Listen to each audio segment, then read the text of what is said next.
இன்னைக்கு வந்து எஜுகேஷனல் சைக்காலஜில ஒரு கொஸ்டின் பார்த்தேன். இது ஃபர்ஸ்ட் யூனிட்ல வருது. Dimensions of human development. ஒரு ஹியூமன் வந்து டெவலப்மெண்ட் ஆகுறாங்க, ஒரு ஸ்டேஜ்ல இருந்து இன்னொரு ஸ்டேஜ் போறாங்கன்னா என்னென்ன திங்ஸ் எல்லாம் கம் அக்ராஸ் பண்ணுவாங்க, என்னென்ன டைப்ஸ்ல எல்லாம் டெவலப்மெண்ட் நடக்குது. ஸோ அதை பத்தி தான் இந்த கொஸ்டின் இருக்குது. ஃபர்ஸ்ட் வந்து ஃபிசியாலஜிக்கல் டெவலப்மெண்ட்னா bodily development. Next cognitive or intellectual development.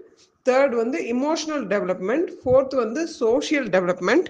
Fifth வந்து லாங்குவேஜ் டெவலப்மெண்ட். சிக்ஸ்த் வந்து moral or character development.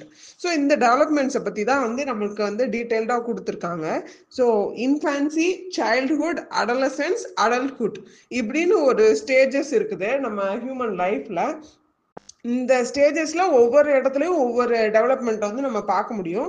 So அதில் இந்தந்த டெவலப்மெண்ட் என்னென்ன கான்ட்ரிபியூட் பண்ணுது, எப்படி அதை டிஃபரன்ஷியேட் பண்ணுறோங்கிற மாதிரி இந்த கொஸ்டின் வந்து இருக்குது. ஃபர்ஸ்ட் வந்து ஃபிசிக்கல் டெவலப்மெண்ட். ஃபிசிக்கல் டெவலப்மெண்ட்டுங்கிறது வந்து ரெண்டு பார்ட்டாக பிரிஞ்சிருக்கு. Anatomical growth, physiological growth.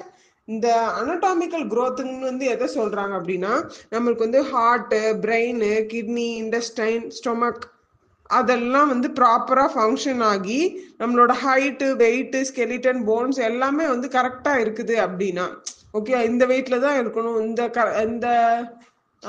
ஹைட்ல தான் இருக்கணும், அந்த மாதிரிலாம் இருக்கும் இல்லையா. ஸோ இதெல்லாம் ரீச் பண்றோம்னா அது வந்து அனடாமிக்கல் growth. அதே இது வந்து பிசியாலஜிக்கல்ல எப்படி சொல்றாங்கன்னா, அந்த மோட்டார் டெவலப்மெண்ட்டையும் சொல்றாங்க. மோட்டார் டெவலப்மெண்ட்னா எப்படின்னா, இப்போ வந்து நம்ம கை வந்து மூவ் பண்ணணும்னு நினைச்சா மூவ் ஆகுது, ஓகேவா. நம்ம மூளை நினைக்கிறது அது ஃபாலோ பண்ணுது. ஸோ இண்டிவிஜுவலாகவும் அது ஃபங்க்ஷன் பண்ணணும், குரூப்பாகவும். ஓகே, மோட்டார் ஸ்கில்ஸ்னா கை கால்லாம் வேலை பார்க்குது, ஒரு இடத்துல இருந்து இன்னொரு இடத்துக்கு மூவ் பண்ண முடியுது. இப்போ ஒரு குழந்தை இத்தனை மாசத்துல குப்புற விழுகணும், தவழணும், நடக்கணும், ஓடணும் அப்படி சொல்லிட்டு அந்த ஒரு ஒரு மைல் ஸ்டோன் வைக்கிறோம்ல. ஸோ இது ரெண்டையும் சேர்த்து தான் இந்த டாபிக்ல கொடுத்துருக்காங்க. ஸோ மோட்டார் டெவலப்மெண்ட்டும் இருக்கணும், அதாவது நம்ம கண்ணு பார்க்கறத கை செய்யுதுன்னு சொல்லுவாங்கல்ல. ஸோ அந்த மாதிரி 2-3 பார்ட்ஸோட கான்ட்ரிபியூஷன் அது வந்து கோஆர்டினேஷன் பண்ணி ஒர்க் ஆகுறது இருக்கணும். அனடாமிக்கல் growth, இப்போ ஒரு சைஸ்ல நம்ம விரல் இருக்கும், அப்புறம் இன்னும் கொஞ்ச நாள்ல வேற லெவல்ல இருக்கும், அந்த மாதிரி. ஸோ இது எல்லாமே சேர்ந்து தான் பிசிக்கல் டெவலப்மெண்ட்ல வருது. இந்த ரெண்டு growthம், அனடாமிக்கல் growth, பிசியாலஜிக்கல் growth, இது ரெண்டும் சேர்ந்து மோட்டார் டெவலப்மெண்ட் ஆகி பிசிக்கல் டெவலப்மெண்ட்டா ஆகுது. நெக்ஸ்ட் வந்து intellectual development R mental development.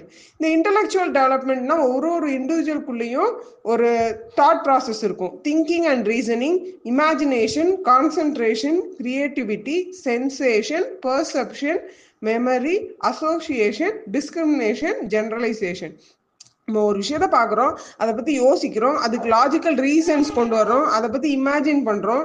இல்லை நம்மளோட என்ன சொல்றது, டிஸ்கிரிமினேஷன், இதுலேருந்து இது வந்து இவ்வளோ வேறுபடுது, ஜெனரலைசேஷன், இதுவும் இந்த இதில் வந்து ஒற்றுமையாக இருக்குது அப்படிங்கிற ரீசன்ஸ் எல்லாம் நம்மளுக்கு வந்து ஒரு ஒரு லெவலுக்கு அப்புறம் தான் கிடைக்க ஆரம்பிக்கும். ஃபர்ஸ்ட் வந்து பிளாங்கா இது எதுக்கு இப்படி இருக்கு, இது எதுக்கு இப்படி இருக்குன்னு நம்ம கொஷின்ஸ் மட்டும்தான் ரைஸ் பண்ணிட்டு இருப்போம்.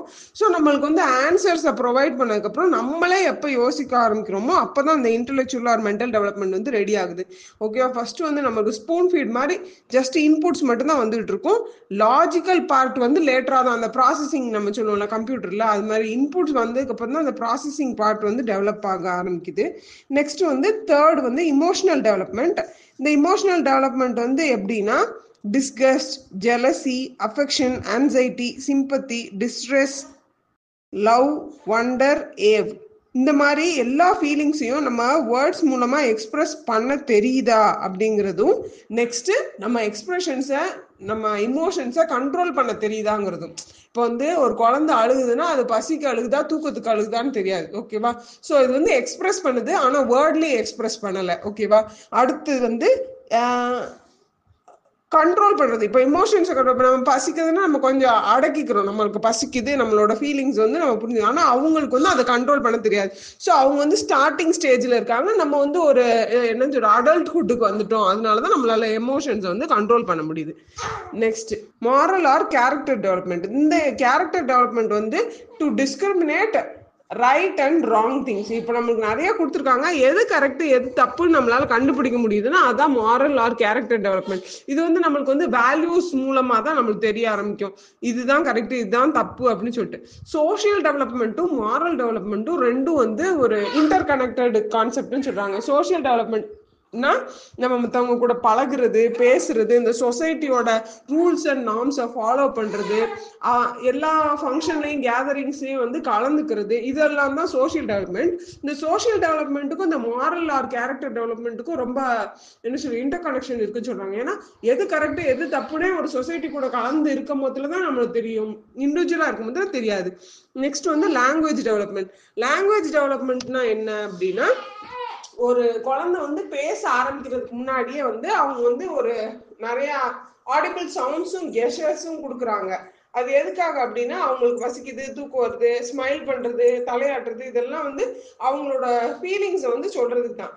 டே பை டே வந்து என்ன ஆகும் அப்படின்னா ஒரு இன்க்ரீஸ் ஆகும், இந்த டெவலப்மெண்ட் வந்து இன்க்ரீஸ் ஆகும்.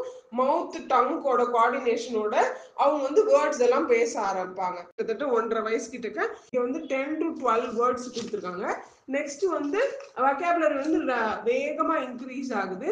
பை 3 years வந்து அவங்க சென்டென்சஸ், குட்டி குட்டி சென்டென்சஸ் ஃபார்ம் பண்றாங்க. 4 to 5 yearsல சிம்பிள் கிராமர் ரூல்ஸ் அவங்களோட பேசுறதுல நம்ம பார்க்க முடியும். 5 years பிளஸ் ஆகும் போதுல அவங்க சென்டென்சஸ் கொஞ்சம் பெருசா பேசுறாங்க. அவங்க ப்ரொனன்சியேஷன்ல கொஞ்சம் கரெக்ட்னஸ் தெரியுது. அவங்க ரீட் பண்ணும் போதுல அவங்களால காம்ப்ரிஹெண்ட் பண்ண முடியுது, அதை அண்டர்ஸ்டாண்ட் பண்ண முடியுது. அப்படிங்கும் போதுல அவங்க 5 years 6 yearsல வந்து கொஞ்சம் கொஞ்சமா டெவலப் ஆகுறாங்க. 12 years அப்ப அவங்களுக்கு வந்து கண்டிப்பா அவங்க பேசுற லாங்குவேஜ்ல 10,000 வேர்ட்ஸ் தெரிஞ்சிருக்கணும். ஸோ இது வந்து ஒரு மைல் ஸ்டோன் எல்லா சைல்டுக்குமே. ஸோ இந்த மாதிரி Piaget அப்படிங்கிறவங்க has pointed out that in children we can notice a shift from egocentric to socialized speech as they grow. So குழந்தைங்க சின்ன வயசுல இருக்கும் போதுல ஈகோசென்ட்ரிக்காவும் கொஞ்சம் மெச்சூர் ஆக ஆக சோஷியலைஸ்டு ஸ்பீச்சும், அதாவது அவங்க லாங்குவேஜ் டெவலப்மெண்ட்ல வேர்ட்ஸ் மட்டும் மாறுறது இல்ல, அவங்க பேசுற கான்செப்டே மாறுது அப்படிங்கிறாங்க. அதாவது சின்ன வயசுல பேசும் போதுலாம் தனக்கு என்ன தேவையோ, ஓகேவா, அந்த மாதிரி தான் இருப்பாங்க. கொஞ்சம் மெச்சூர் ஆக ஆகதான் எல்லாருக்கும் என்ன தேவைப்படுது, இந்த சொசைட்டி நம்மகிட்ட என்ன எதிர்பார்க்குதுங்கிற அந்த ஃபீலிங்கோட பேச ஆரம்பிக்கிறாங்கங்கிற கான்செப்டையும் சொல்லியிருக்காங்க. ஸோ இந்த கொஸ்டின் உனக்கு ஈஸியாக இருக்கும்னு நினைக்கிறேன். தேங்க்யூ, பாய்.